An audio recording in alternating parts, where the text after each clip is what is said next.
Sehingga hari ini yang terjadi, mereka-mereka yang membagikan harta warisan tanpa landasan hukum Allah Subhanahu wa taala. Sebagaimana yang kita tahu, sebenarnya ilmu marakit itu adalah merupakan ketentuan-ketentuan Allah yang hanya sedikit dibumbui oleh Rasulullah, yang hanya sedikit ditambahi oleh ijma'-ijma'nya ulama. Murninya marakit itu adalah ketentuan-ketentuan daripada Allah Subhanahu wa taala. Rasulullah sallallahu alaihi wasallam juga memerintahkan kepada kita dalam satu riwayat hadis yang diriwayatkan oleh Imam At-Tirmidzi, oleh Imam Muslim. Kata Rasulullah sallallahu alaihi wasallam, "Aqsimul mala baina ahli al-fara'id ala kitabillah." Bagikanlah harta itu kepada mereka-mereka yang termasuk dalam ahli-ahli fardu yang berhak menerima harta warisan ala kitabillah, sesuai dengan hukum dan ketetapan Allah Subhanahu wa taala. Maka hari ini kalau seandainya para guru, hari ini kalau seandainya para ustaz, saat umat menanyakan kepada mereka apakah membagi sama itu hukumnya boleh, kalau seandainya mereka itu menjawab dengan boleh, mereka sudah meninggalkan Al-Quran dan mereka sudah meninggalkan hadis Rasulullah SAW, dan posisi mereka mendukung kezaliman. Kenapa? Kita melihat ada kalimat yang diucapkan oleh ulama salaf, al-musibatu laisa bidulmil asyrar. Musibah itu bukan ditimbulkan oleh karena kezaliman orang-orang jahat. Orang jahat sudah memang pada jahatnya.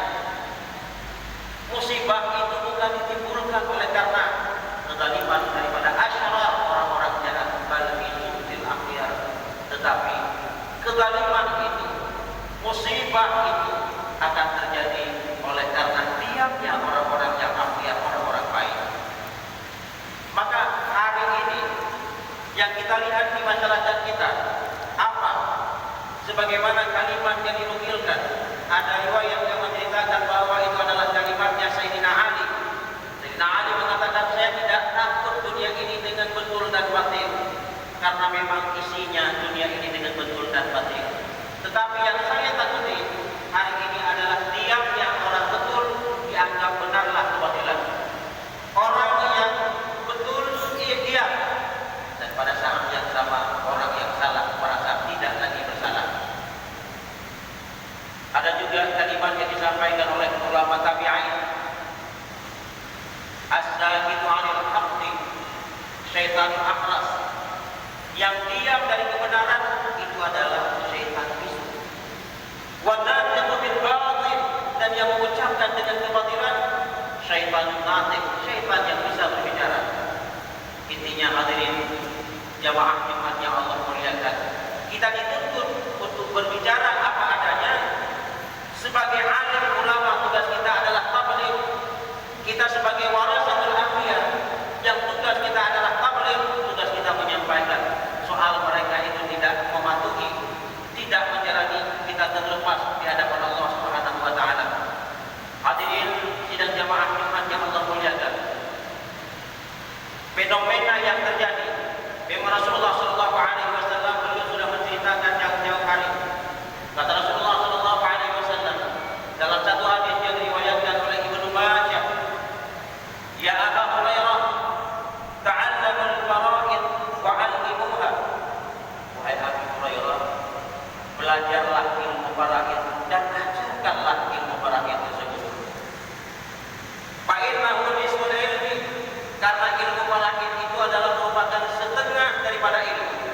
Wa huwa yunsa, kata Rasulullah, dan ilmu fara'id itu adalah satu bidang ilmu yang diajar oleh orang-orang. Wa huwa awwalu yunsa min ummati, dan ilmu fara'id adalah merupakan ilmu yang pertama sekali Allah cabut dari kalangan umat-umat Nabi Muhammad sallallahu alaihi wasallam.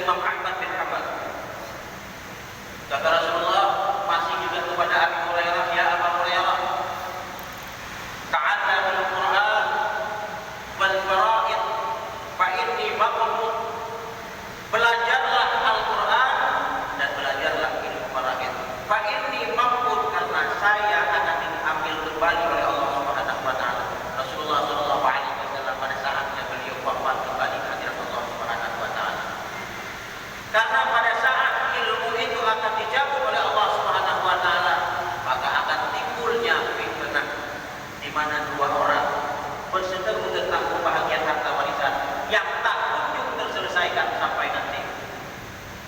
Hadirin sidang jamaah Jumat yang Allah muliakan, apa yang disampaikan Rasulullah SAW pada saat orang-orang asyik tidak lagi peduli dengan ilmu faraid, maka pada saat itu akan terjadinya fitnah. Fitnah dalam bentuk yang bagaimana? Para ahli waris mereka itu berseteru tentang pembahagian harta yang tak pernah kunjung selesai sampai ajal menjemput mereka. Hadirin sidang jamaah Jumat yang Allah muliakan, di sisi yang lain kita beranggapan saya orang baik. Kenapa? Kita melihat di catatan kriminal, di catatan polisi, kita tidak pernah nyolong, tidak pernah merampok, tidak pernah menipu. Tapi kalau seandainya kita tidak membagikan harta warisan sesuai dengan hukum Allah Subhanahu wa taala, maka tanpa sadar kita juga mencuri, kita juga merampok, kita juga nyolong. Ironinya, hadirin sidang jamaah Jumat yang Allah muliakan, dalam khutbah Rasulullah SAW di Haji Wada, Rasul memohon, ya Allah, para peserta Arafah ini ya Allah, ampuni dosa mereka,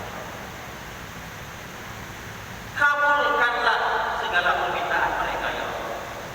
Maka datang malaikat menjawab, ya Rasulullah, seluruh peserta Arafah saya ampuni dosa mereka, doa-doa mereka saya penuhi, kecuali mereka-mereka yang datang ke sini berbekalkan kezaliman.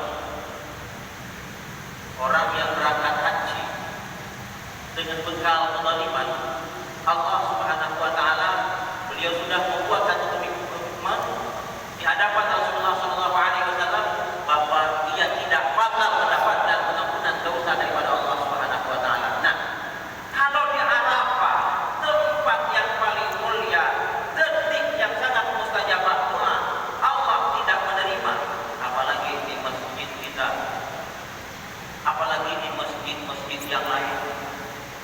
Di Arafah yang hari itu kata Rasulullah SAW adalah merupakan satu hari yang paling banyak Allah menebarkan pengampunan. Karena kita juga sadar al-hajjul mabrur laisa lahu jazaa illa jannah. Haji kalau seandainya itu mabrur, maka tidak ada imbalan yang layak sebagai imbalan Allah untuk mereka selain daripada surga. Tetapi surga itu tidak jadi. Kenapa? Karena berbekal dan kezaliman. Hadirin sidang jamaah Jumat yang dimuliakan Allah, di masyarakat kita kadang-kadang juga dari kalangan orang tua, pada saat mereka merasa kayaknya ini ajal akan tiba, maka ia akan memanggil anak-anak. Betul nanti ayah hai kedua kok kagaya inangkah yang agak ramai nyoyang inangnya apa-apa. Maka sebenarnya tanpa sadar kita sudah menganut paham daripada liberalisme yang mereka itu menuntut supaya gender itu disamakan, kesetaraan gender sampai dalam ilmu pembahagian harta warisan. Mereka beralasan wanita itu adalah makhluk lemah. Kalau seandainya wanita itu makhluk lemah, kenapa kita masih melemahkan mereka dengan memberikan harta warisan kepada mereka dalam jumlah yang sedikit? Kalau tidak, kita berikan kepada mereka dengan jumlah yang lebih, minimalnya kita samakan.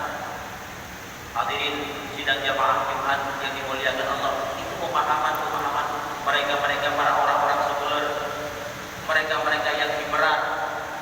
Padahal Al-Quran jauh-jauh hari sudah menyampaikan kepada kita, yusikumullahu fi auladikum lidzakari mithlu hazzil unsyayain. Allah mewajibkan kepadamu untuk anak laki-lakimu itu 2 jatah perempuan. Baik pun bisa engkau wasnada ini, kalau seandainya jumlah mereka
yang dimuliakan Allah. Kenapa kita tidak dibenarkan agama untuk mewanti-wanti kepada sang anak membagikan harta yang sama? Di penghujung ayat, "Fariidatan minallah," itu adalah merupakan ketentuan fardu daripada Allah Subhanahu wa taala. Artinya pembahagian sedemikian rupa itu bukan hukumnya sunnah, tapi ketentuan fardu daripada Allah Subhanahu wa taala. Tapi saya meminta kepada anak-anak, itu pertimbangan saya, kebijakan saya. Innallaha kana aliman hakimah.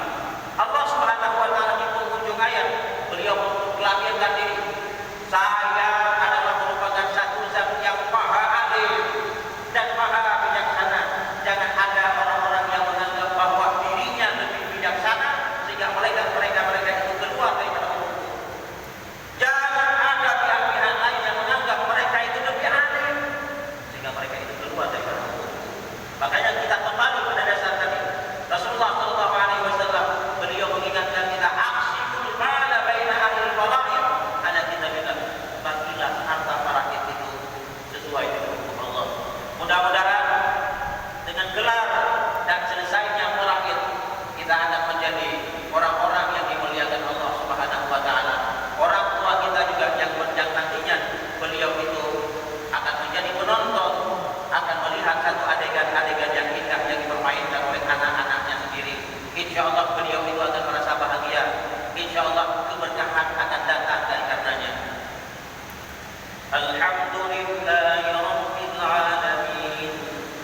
Wassalatu wassalamu ala sayyidina Muhammadin asyrafil anbiya'i wal mursalin.